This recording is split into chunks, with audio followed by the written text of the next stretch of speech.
Entre un dios y un animal es un espacio donde te invitamos a reflexionar desde la literatura, las ciencias humanas, el cine y las series sobre temas humanos, demasiado humanos. Soy Pablo Jiménez, magíster en filosofía de la Universidad del Valle en Cali, Colombia, profesor de filosofía y un apasionado por la lectura. Bienvenidos. Son las 7 de la noche y tu jornada laboral o las clases han terminado. Por fin estás en casa. Te sientas en el sofá de la sala a descansar. Luego, enciendes la televisión, te encuentras con el noticiario de la noche, decides verlo completo. Presentadores en el set y corresponsales anuncian con titulares y detallan con reportes desastre tras desastre, desgracia tras desgracia en la pantalla. Huracanes, terremotos, volcanes asolan a personas en el mundo.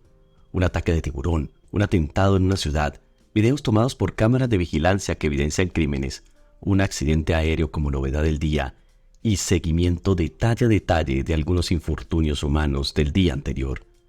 Ahora, piensa en los millones de personas en el planeta que consumen a diario y compulsivamente los noticieros, cuya política informativa se basa en la idea, si hay desgracia, vende. En lugar de estar informados como creen, todas esas personas tenderán más bien a desarrollar una imagen deformada del mundo y de lo que sucede en él. Por ende, acabarán por ver el mundo desde un fatalismo sin piso racional. Según el psicólogo canadiense Steven Pinker, si te conviertes en un espectador asiduo de noticiarios como el mencionado, tenderás a desarrollar progresofobia. Es decir, tu mente va a empezar a desarrollar un rechazo a la creencia ilustrada en el progreso, a la creencia de que el mundo es mejor de lo que era y puede avanzar mucho más, gracias a que nuestra comprensión del mundo, a través del uso de la razón y la ciencia, ha acrecentado y puede acrecentar más el bienestar humano, y a rechazar de paso que dicha comprensión del mundo ha sido en gran medida guiada por otro valor de la ilustración, el humanismo, cuyo corazón es un sentimiento de compasión o sympathy, con el que está dotada nuestra naturaleza humana. Sin embargo, ¿será que hay algo en los seres humanos que nos hace propensos a la progresofobia, generada por la afición desmedida que tienen los medios de comunicación por las malas noticias? ¿Será que podemos evaluar de una manera distinta, de una manera crítica el estado del mundo? En este episodio vamos a explorar algunas respuestas a estas interesantes cuestiones. Lo haremos de la mano de tres autores, el psicólogo canadiense e investigador de Harvard Steven Pinker, el economista colombiano Alejandro Gaviria y el psicólogo israelí y premio Nobel de Economía Daniel Kahneman. En su libro Siquiera nos quedan las palabras, el economista colombiano Alejandro Gaviria afirma que, por más que la música de apertura que usan los telediarios anuncie que la siguiente noticia es una novedad, lo cierto es que nos espera lo contrario. Por ende, quien consume constantemente noticieros no se informa más y mejor.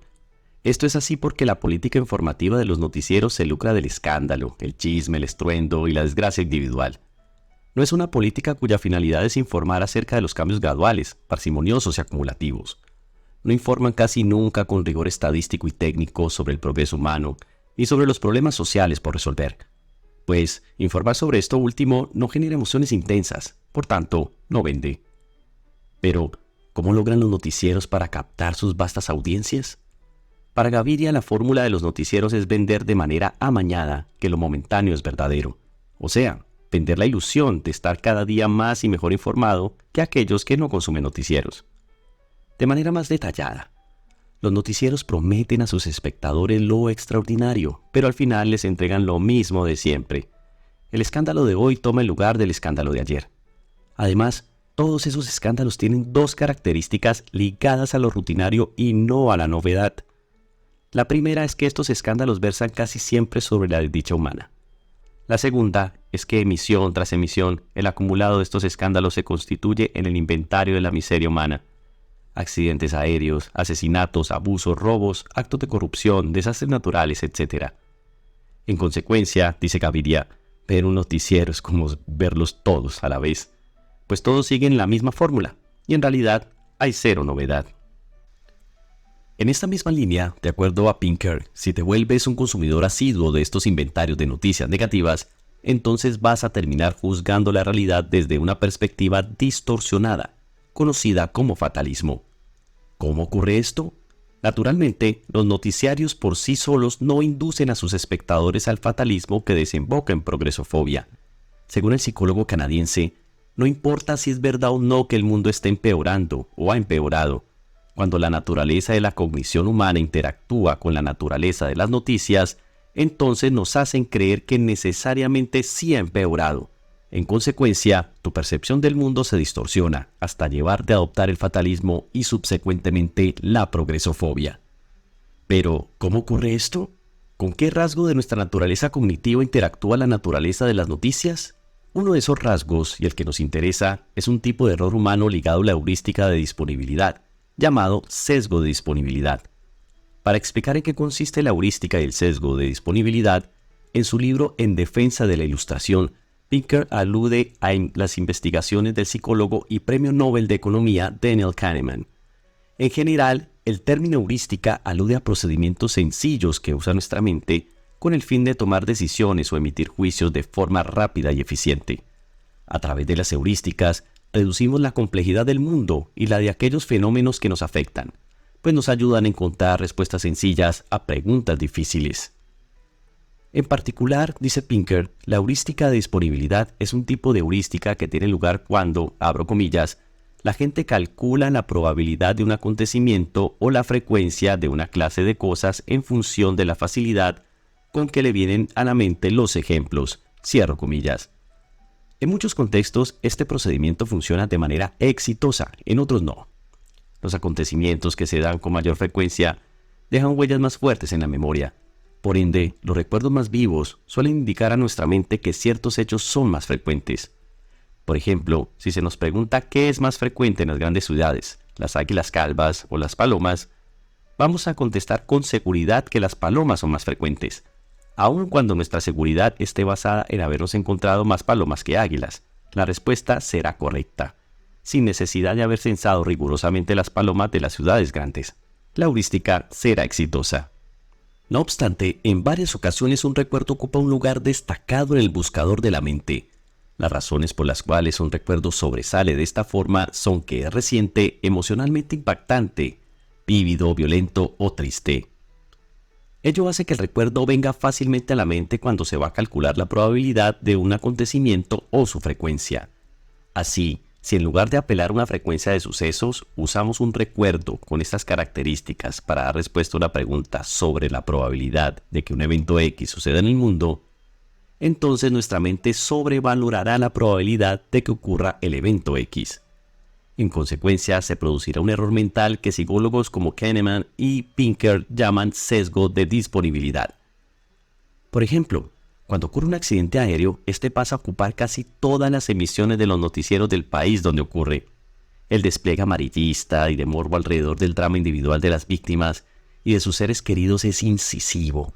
Puede pasar incluso una semana o más en las que día a día imágenes del avión destrozado, entrevistas a los allegados de las víctimas, comparaciones con accidentes del pasado, martillan una y otra vez las retinas, los oídos, las emociones y la naturaleza cognitiva de los espectadores. Como resultado, se altera la heurística de disponibilidad de quienes acceden a esta información, pues entre los ejemplos disponibles en la memoria de los espectadores empiezan a sobresalir los recuerdos generados por la exposición a las noticias sobre el accidente.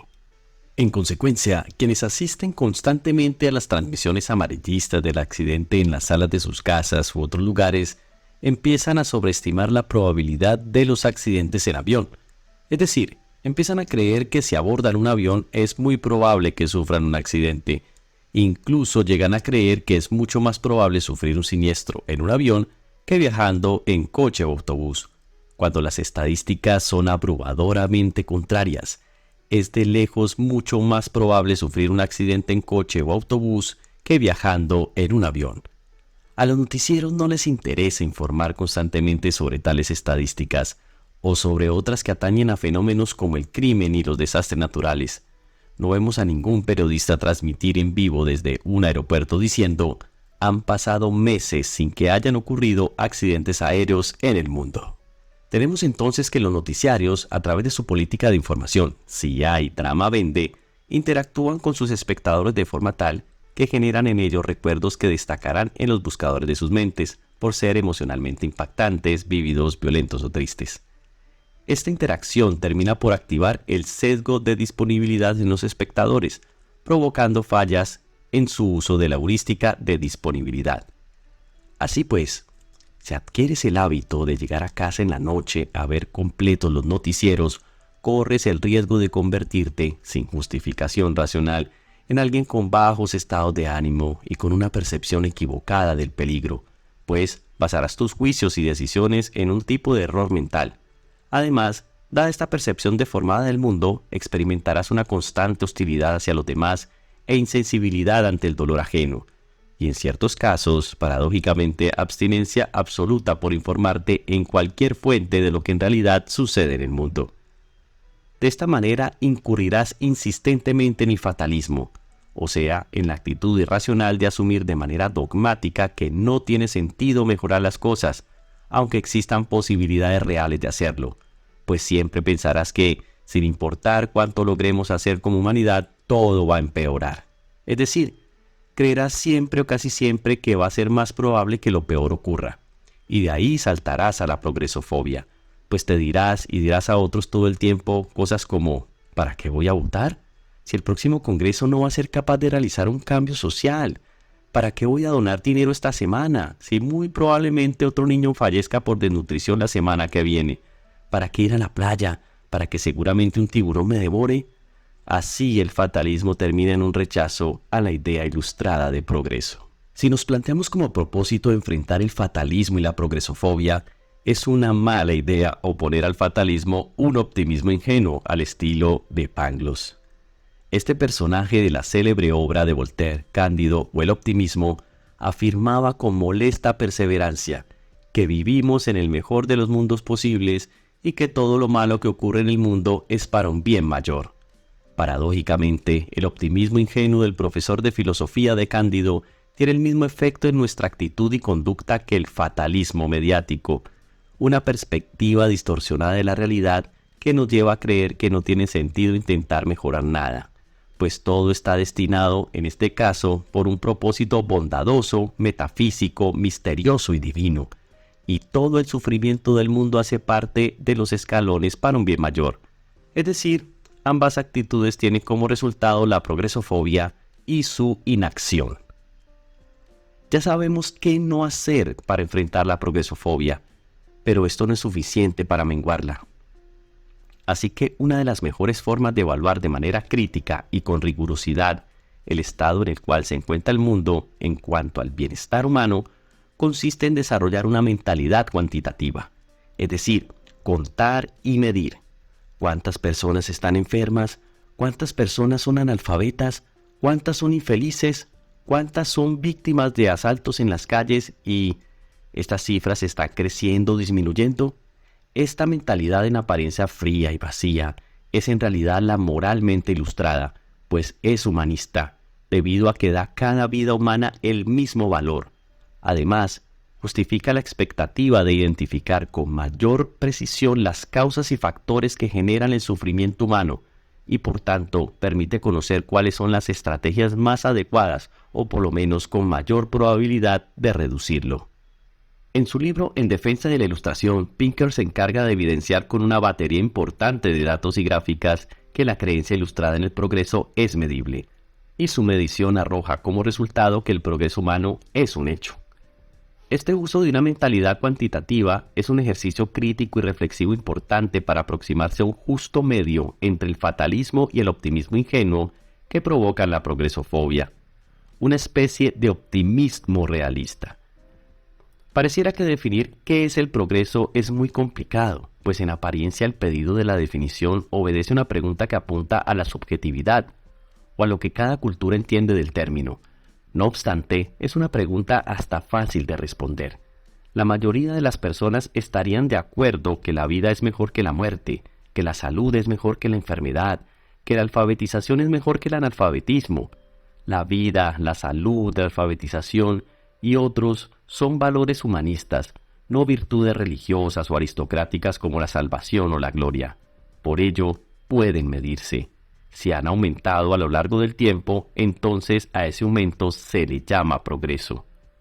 Así, por ejemplo, si la alfabetización ha aumentado a lo largo del tiempo, como efectivamente lo ha hecho, entonces eso es progreso. Y hay datos contundentes que indican que la alfabetización ha aumentado, que muestran que la mortalidad infantil ha disminuido, la vacunación ha aumentado y los homicidios han disminuido en el mundo. Sin el desarrollo tecnológico, que no es posible sin el uso de la razón, y sin su aplicación a los problemas bajo los valores humanistas, no hubiese sido posible el progreso del que los noticieros no nos informan. Pinker no afirma que vivimos o transitamos hacia una utopía sin conflictos ni sufrimiento alguno. Aún hay problemas por resolver y siempre los habrá. Cada solución plantea un nuevo desafío, pero el fatalismo y la progresofobia no contribuyen a resolverlo o a menguar sus consecuencias. Es razonable creer que cierta dosis de escepticismo y pesimismo son necesarias para detectar fallas en las medidas que se tomen para solucionar problemas, pero transitar hacia el extremismo no ayuda en nada. En cambio, una conciencia de lo que hemos hecho bien como humanidad a través de una mentalidad cuantitativa nos ayuda a entender cómo lo hemos logrado para seguir haciéndolo. Esto último sí aporta de manera importante a la resolución de dichos problemas. Aunque la interacción entre las noticias y la cognición humana a través de la heurística y el sesgo de disponibilidad son un factor importante para explicar la progresofobia, Pinker explora otros factores de orden psicológico que inciden en su desarrollo. Para profundizar en ellos, te invito a leer su libro En defensa de la ilustración. ¿Y tú, qué opinas? Deja tu valiosa opinión en los comentarios, suscríbete y dale like a nuestro video. También nos puedes encontrar en Instagram como @entreundios y un animal. Síguenos. Hasta el próximo episodio.